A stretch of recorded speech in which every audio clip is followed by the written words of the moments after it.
World of Warfare presents Operation Paperclip.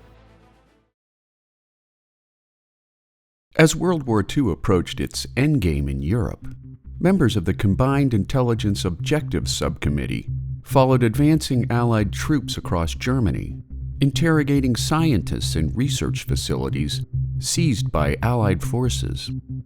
After a list of Third Reich scientists and engineers was discovered in a Bonn University toilet, the newly formed Joint Intelligence Objectives Agency began ferrying German scientists and their families to the United States with the intent of harnessing German intellectual resources in the fields of rocketry, aeronautics, and biological warfare techniques.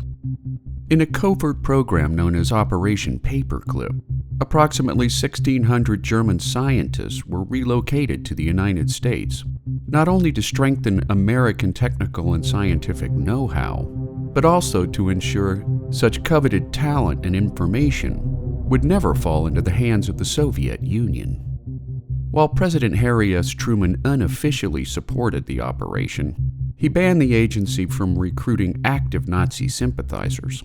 Although the Office of Strategic Services, which would later become the CIA, largely circumvented Truman's edict by removing evidence of possible war crimes from a given scientist's official record.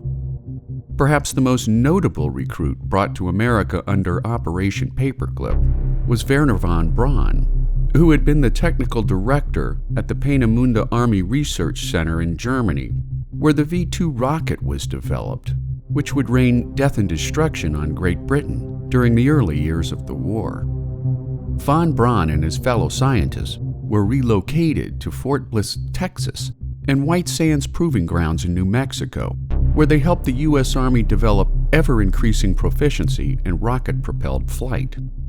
Classified as War Department Special Employees, von Braun would later become the director of NASA's Marshall Space Flight Center, as well as the chief architect of the Saturn V rocket, which would safely launch 24 astronauts on their quest to orbit and land on the moon. While supporters of Operation Paperclip maintain that the balance of power during the Cold War could easily have tilted toward the Soviets if these post-Nazi scientists had fallen into Russian hands.